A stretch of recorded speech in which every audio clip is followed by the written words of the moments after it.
Olá, meus amigos do Magistrar, estamos de volta em mais uma aula de Direito Civil voltada aí para o exame de ordem. E na aula de hoje eu quero trabalhar um tema interessante dentro da parte geral do Direito Civil, que é exatamente a ausência. Isso mesmo, a ausência. Vamos nos lembrar que a ausência é um procedimento demorado que está no Código Civil a partir do artigo 22 até o artigo 39. Isso mesmo, a ausência do 22 ao 39 no Código Civil. Por que a gente vai estudar a ausência agora, professora? Ora, porque no procedimento da ausência, que é um procedimento judicial super longo, lá na frente haverá um determinado momento em que o ausente ele será considerado como presumidamente morto. E eu quero descobrir que momento será este. Então vamos juntos, vamos falar de ausência. Quando a gente fala em ausência, já está na tela para você, a gente busca as hipóteses que autorizam a abertura da ausência. Então comece anotando hipóteses que autorizam a abertura do procedimento de ausência. São duas as hipóteses. A primeira todo mundo lembra na hora da prova, a segunda todo mundo esquece. Quais são as duas hipóteses? Primeira hipótese, está lá no artigo 22. Artigo 22. Você já puxa uma setinha e já anota. Ocorre quando a pessoa desaparece do seu domicílio, ocorre quando a pessoa desaparece do seu domicílio sem deixar vestígios. Ponto, repito. Ocorre quando a pessoa desaparece do seu domicílio sem deixar vestígios. É o famoso foi comprar cigarro e nunca mais voltou. O sujeito virou para a mulher e falou: Ó, vou ali comprar cigarro rapidão, e nunca mais apareceu de volta. Essa é a primeira hipótese, a mais comum, que todo mundo lembra para a prova. Mas há uma segunda hipótese que também autoriza a abertura do procedimento da ausência, essa todo mundo esquece, que é aquela em que a pessoa também desaparece do seu domicílio. A segunda hipótese está lá no artigo 23, pode colocar artigo 23, puxa a setinha e anota. A pessoa também desaparece do seu domicílio, porém, antes disso, ela nomeia um mandatário. Ela nomeia um mandatário. Quando eu falo nomeia um mandatário, nomeia um procurador. Porém, esse procurador não quer ou não pode continuar com aqueles poderes. Não quer ou não pode continuar com aqueles poderes que lhe foram outorgados, ou esses poderes são insuficientes. Isso mesmo, ou esses poderes são insuficientes. Ponto final. Então entenda comigo. Nessa segunda hipótese, você também tem um sujeito que desapareceu do seu domicílio, só que antes de ele sumir, ele nomeou um mandatário, ele deu poderes ali para um procurador, para esse procurador representá-lo, só que esse procurador, ele não quer mais representá-lo, ele não pode, por algum motivo, representá-lo mais, ou então os poderes são insuficientes. Neste caso, nós também estaremos diante de uma situação que autoriza a abertura do procedimento da ausência. Compreendeu? Então, duas são as hipóteses. A primeira do 22, quando o sujeito simplesmente desaparece, é a hipótese mais simples. A segunda, uma hipótese mais sofisticada, é aquela em que o sujeito também desaparece, mas nomeia um mandatário que não serve para nada. Percebeu?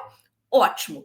Conferido isso, vamos ao procedimento da ausência. Para a gente entender o procedimento da ausência, eu quero te contar que o procedimento da ausência ele se desenvolve em três fases. Só que antes disso, pensa comigo, alguém vai ter que comunicar ao Poder Judiciário que aquele sujeito desapareceu, não é mesmo? Pode ser algum interessado, pode até mesmo ser o MP, o interessado, a mulher do cara que foi comprar cigarro e nunca mais voltou, ou até mesmo o Ministério Público. Então, algum interessado comunica ao Poder Judiciário aquele desaparecimento. Tá, mas e daí, professora? Daí que, no que há essa comunicação, é aberto esse procedimento Só que você pode ter uma dúvida. Qual é a dúvida? Ah, professora, mas será que exige algum lapso temporal de desaparecimento para o juiz abrir o procedimento? Não, não existe lapso temporal de desaparecimento. O juiz vai olhar para aquela situação. Então, por exemplo, a mulher que vira para o juiz e fala assim: ó, seu juiz, meu marido foi comprar cigarro e nunca mais voltou. Vou operar aí o bom senso do juiz. O juiz vai pensar: opa, aqui está com cara de ausência. E aí o juiz abre o procedimento. Estamos na primeira fase do procedimento da ausência. E sabe o que acontece nessa primeira fase? Vou te contar. O juiz, ele declara a ausência. Isso mesmo, tá lá, primeira fase, declaração de ausência. Então, o que o juiz está fazendo é apenas declarando que o sujeito sumiu. Nesse momento, o juiz procura descobrir se esse sujeito que sumiu, se ele deixou bens. Então, ele vira lá para a mulher do sujeito e pergunta: seu marido deixou bens? Aí ela vai falar: deixou 2 carros, deixou uma moto, deixou 2 apartamentos, deixou uma fazenda. Tá vendo? A isso dá-se o nome de arrecadação dos bens. Então, o juiz está promovendo a arrecadação dos bens. No que o juiz arrecada aqueles bens, pensa comigo, o titular daqueles bens não está ali para administrar esses bens. Então, o juiz vai ali, naquele momento, nomear um curador. O curador aqui se presta a administrar os bens deixados pelo ausente. Percebeu? O ausente, ele não é incapaz. A nomeação do curador aqui não é para o ausente. A nomeação aqui do curador é para a administração dos bens do ausente. O ausente, ele é plenamente capaz. A gente não sabe onde que esse cara está, mas onde quer que ele se encontre, em princípio, ele não tem problema nenhum, não é mesmo? Então, por isso que eu estou destacando. A ausente é plenamente capaz. A nomeação do curador é para administrar os bens deixados pelo ausente. O artigo 25 do Código Civil vai te contar quem pode ser nomeado como curador. Você coloca aí entre parênteses aí no que colocamos nomeação de um curador, anota para mim, você menciona lá o artigo 25, sendo que o caput do 25 menciona o cônjuge. Ah, mas é qualquer cônjuge, professora. O caput do 25 vai trazer ressalva ali. O caput do artigo 25 do Código Civil vai dizer que se o cônjuge estiver separado judicialmente, não pode. Se tiver separado judicialmente, formalizar ali a separação, não pode. Aí, se tiver separado de fato, professora, não formalizaram nada, mas estavam separados de fato. Opa, se o que havia era separação de fato, aí nós temos que verificar quanto tempo que está separado de fato. Porque se estiver separado de fato há mais de 2 anos, antes da arrecadação dos bens, essa pessoa não pode ser nomeada como curadora. É só se tiver separado de fato há menos de 2 anos. Então, por exemplo, a mulher vira e fala: olha, eu estou separada de fato do meu marido tem 6 meses. Ela pode ser nomeada como curadora? Pode. Não poderia se tivesse separada de fato há mais de 2 anos. Percebeu? Então, enfim, quem será nomeado como curador está lá no 25, o cônjuge, desde que não esteja separado judicialmente, aí por qualquer prazo, não pode, ou separado de fato por mais de 2 anos antes da arrecadação dos bens. Muito bem. Mas, professor, e se o cara não era casado? Aí você vai para o parágrafo 1º do 25, porque o parágrafo 1º do 25 vai dizer que o juiz deverá ir aos pais ou aos descendentes nessa ordem. Então, o juiz procura nos pais, o pai, na mãe, vê se alguém pode ser curador ali. Se não puder, vai para os descendentes. Nessa ordem, primeiro sobe para os pais, não deu certo, aí desce para os filhos, para os netos, percebeu? Pais ou descendentes nessa ordem. Ah, mas e se não tiver nem cônjuge, nem pai, nem mãe, nem descendente? E aí, professora? Aí o parágrafo 3º do 25 vai dizer que o juiz vai nomear um terceiro, que ele entenda ali hábil a desempenhar aquela função, ok? Então, enfim, nessa primeira fase, o que houve foi declaração de ausência, arrecadação dos bens e nomeação de um curador para administrar esses bens. Você percebe que os bens estão concentrados ali nas mãos do curador, porque o curador está administrando aqueles bens. Aí, irá correr um lapso temporal. Sim, um lapso temporal. De quanto tempo? Vou te contar. O artigo 26 do Código Civil vai dizer que deverá correr 1 ou 3 anos, 1 ou 3 anos, para a gente chegar a essa segunda fase, que é a chamada fase da sucessão provisória.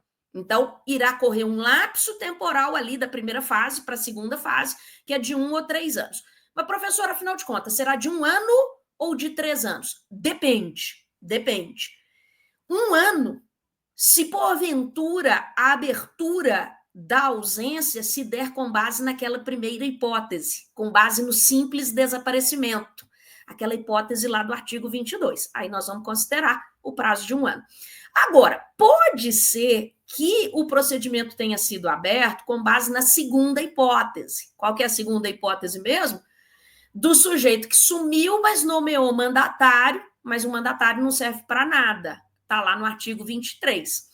Aí, para essa segunda hipótese, o prazo seria de 3 anos, tá? Então, é o 26, o artigo 26 é que traz aí esses prazos, 1 ou 3 anos. Mas eu vou colocar uma óbvia aqui para você, antes de ir em frente, que é a seguinte: tem autor que vai dizer que esses prazos não se aplicam mais. Então, não se assuste se você encontrar algum autor falando isso. Ah, mas por que disso, professora? Tem autores que vão dizer que esse artigo 26 foi revogado tacitamente pelo 745, parágrafo 1º do CPC. 745, parágrafo 1º do CPC. Por quê? Porque o 745, no seu parágrafo 1º, fala que o juiz ele vai publicar edital e o prazo correria. O prazo seria ali do edital. Então, enfim, há uma confusão quanto a esses prazos. Ah, posso acreditar que são os prazos do 26? Em princípio, sim, tá? Eu espero que isso não seja cobrado numa prova de múltipla escolha, já que há essa discussão se o 26 foi revogado tacitamente ou não. Mas, enfim, corrido o lapso temporal, chegamos na segunda fase, que é a fase da sucessão provisória. Algum interessado há de requerer a sucessão provisória. Os interessados estão lá no artigo 27. Então, por exemplo, o filho do cara que foi comprar cigarro e nunca mais voltou, ele pede ao juiz a sucessão provisória. Mas deixa eu te perguntar uma coisa, por que o filho do cara está tão interessado na sucessão provisória? Porque é aqui na sucessão provisória que ocorre a partilha dos bens. Então, olha só, esse apartamento vai ficar para o filho 1, o apartamento 2 vai ficar para o filho 2, então haverá ali uma partilha dos bens. E os herdeiros irão se emitir na posse daqueles bens. Emissão com I, não é com E de emissão de cheque, não, pelo amor de Deus. É emissão com I. Então, os herdeiros irão se emitir na posse daqueles bens. Ah, tá bom, professora. Para o herdeiro entrar naquela posse, ele vai ter que prestar garantia? Vai ter que prestar caução, vai ter que prestar garantia, exceto se a gente estiver falando aí de quais herdeiros? Ascendente, descendente e cônjuge. Em princípio, o herdeiro, para entrar na posse, olha o que eu estou te contando, ele tem que prestar garantia, sim, exceto se for ascendente, descendente ou cônjuge, aí está dispensado de prestar garantia. Tudo bem? Bom, posto isso, onde que você chega aqui comigo? Feita a partilha, herdeiros entraram na posse dos bens. Ali da sucessão provisória, nós vamos contar 10 anos. 10 anos depois da sucessão provisória. Aí nós vamos chegar na terceira fase. E a terceira e última fase é a fase da sucessão definitiva. Sucessão definitiva. Sabe o que acontece na sucessão definitiva? Olha lá comigo, na sucessão definitiva, o ausente, ele é declarado como presumidamente morto. Nós vamos presumir que ele morreu. Ele é declarado como presumidamente morto. É na fase final, é na sucessão definitiva. Então, se a gente estava trabalhando aí o procedimento da ausência para descobrir dentro dele quando que o ausente é declarado como presumidamente morto, você já sabe. Não é no início, não é na sucessão provisória, é na sucessão definitiva. Então, ocorre a declaração de morte presumida do ausente. E aí é dada a propriedade para os herdeiros, porque até então o que os herdeiros tinham era a mera posse. Agora eles passam a ter a propriedade. Então, se o filho do sujeito, herdeiro, que agora tem a propriedade do apartamento, se ele quiser vender, ele pode vender? Pode vender o apartamento, sim. Então, enfim, o artigo 37 traz aí exatamente quando que ocorre a sucessão definitiva, que é 10 anos depois da sucessão provisória. Momento em que ocorre a declaração de morte presumida e é dada a propriedade para os herdeiros. Então, isso está lá no artigo 37 do Código Civil, está na tela para você, olha o que ele diz. 10 anos depois de passada em julgada a sentença que concede a abertura da sucessão provisória, poderão os interessados requerer a sucessão definitiva e o levantamento das cauções prestadas. Muito bem. Então, quando que ocorre a sucessão definitiva? 10 anos depois da sucessão provisória. Só que eu vou te lembrar, e isso é muito importante, que a lei, o Código Civil, traz uma segunda hipótese em que também se autoriza a abertura da sucessão definitiva. E essa segunda hipótese, que está no artigo 38, é uma hipótese autônoma, totalmente autônoma. Como assim, professora? Não interessa se esse procedimento chegou a ser aberto e está lá no iniciozinho dele, ou se esse procedimento nunca chegou a ser aberto. Se acontecer os requisitos do 38, o juiz já salta direto para a sucessão definitiva, dando a propriedade para os herdeiros. Se não chegou a fazer partilha lá atrás, já faz a partilha aqui na sucessão definitiva, dá a propriedade para os herdeiros e declara o ausente como morto presumidamente. Mas quais são os requisitos do 38, professora? São 2 os requisitos. Presta atenção comigo, já eu leio o 38. Primeiro requisito. Sabe quem que sumiu? Quem que foi comprar cigarro e nunca mais voltou? Hoje, esse velhinho tem que ter, essa pessoa tem que ser um velhinho de, no mínimo, 80 anos de idade. Então, ele tem que ter 80, 81, 82, no mínimo 80 anos de idade. É a pessoa que desapareceu.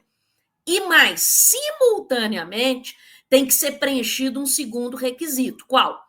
Essa pessoa ela tem que estar desaparecida há pelo menos 5 anos. Então, as últimas notícias dessa pessoa, a última vez que tivemos notícia dessa pessoa foi pelo menos 5 anos atrás. Então, vamos para um exemplo. O Juninho chega para o juiz e fala: senhor juiz, meu pai foi comprar cigarro e nunca mais voltou. O juiz vira: qual que é a idade do seu pai? Ele fala: 80 anos ele teria hoje. Tá, há quanto tempo seu pai desapareceu? Há 5 anos. A última vez que ele foi visto foi há 5 anos atrás. Então, quando ele foi visto lá atrás, foi com 75 anos, não é mesmo? Pois bem, hoje ele tem 80.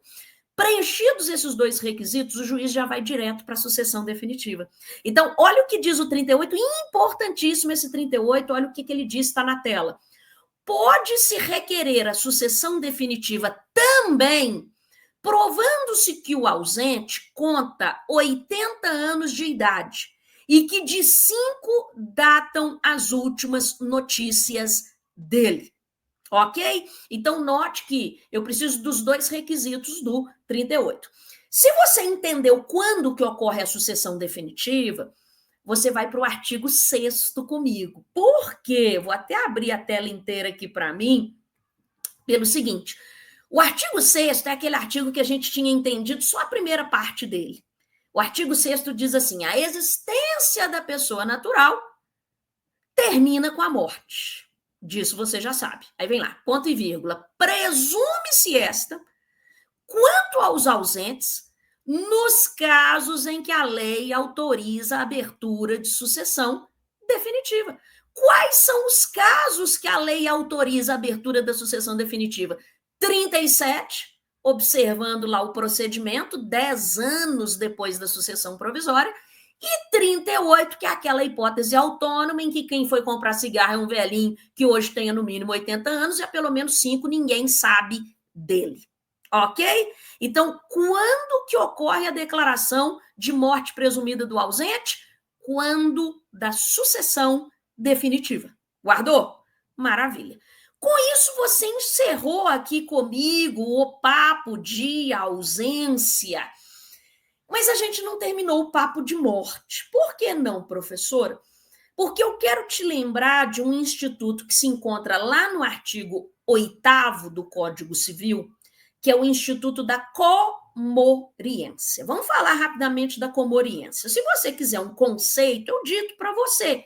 Você pode anotar que comoriência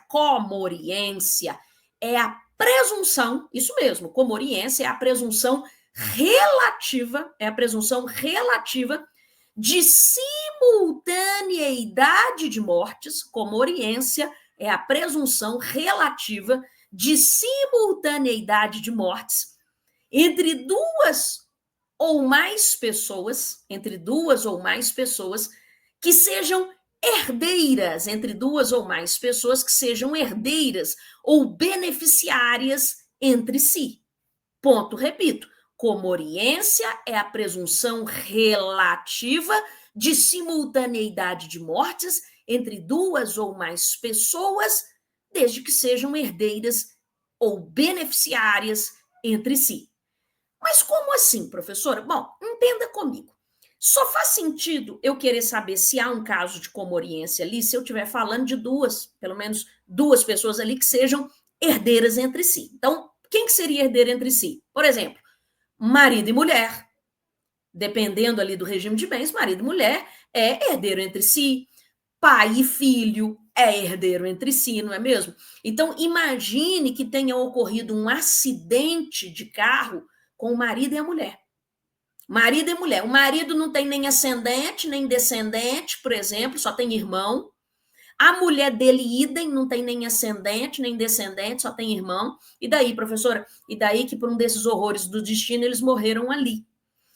Tentaram descobrir a ordem dos óbitos, porque tem que se tentar descobrir a ordem dos óbitos em primeiro lugar. Então, tenta se descobrir por todos os meios que o direito admite.